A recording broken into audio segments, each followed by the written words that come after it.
त्या दिवशी काय झालं होतं थोडंसं सांगा जरा मला. कधी त्या दिवशी नागेशला कोणाचा फोन आला होता, तिथं गेल्यावर काय पाहिलं तुम्ही आणि काय काय घडलं होतं ते सांगा. थांबा एक मिनिट, त्यांना बोलू द्या, त्यांना बोलू द्या. एक मिनिट त्यांना बोलू द्या. इथं माझ्या घरात 7:30 पर्यंत माझं पोरग घरात होतं. त्याने काय सांगितलं ना, मॅसेज आलं काय कुठं माहीत नाही मला. मी नंतर बघितलं तर मला वाटलं असं रोडला माझं पण पाणी भरायला लागले. नंतर 8 सव्वा 8 पर्यंत तेव्हा फोन त्यांचा आलं, तुम्ही इथं 10 मिनिटात या ना, तर टेरेसवरनं फेकून देईन तुमच्या मुलाला. मी गेले. नंतर बघते तर माझं पोरग उघडं नागडं असं आडवं पडलेलं होतं. मी माझ्या पोराला बघून आवाजात पण झालं माझं.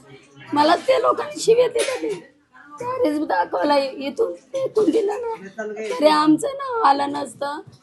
पोरग तुझं दारू प्यायला आलाय आणि त्यांनीच उडी मारलाय म्हणून असं आम्ही पोलिसला सांगू असं बोलल्यात त्यांनी मला.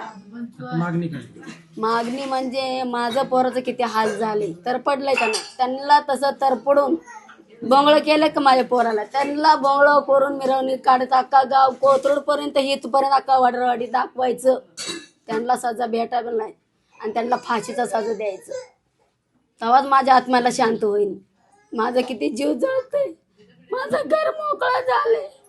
मी पुढे कोणाच्या जीवावर खाऊ, कोण बघणार आहे?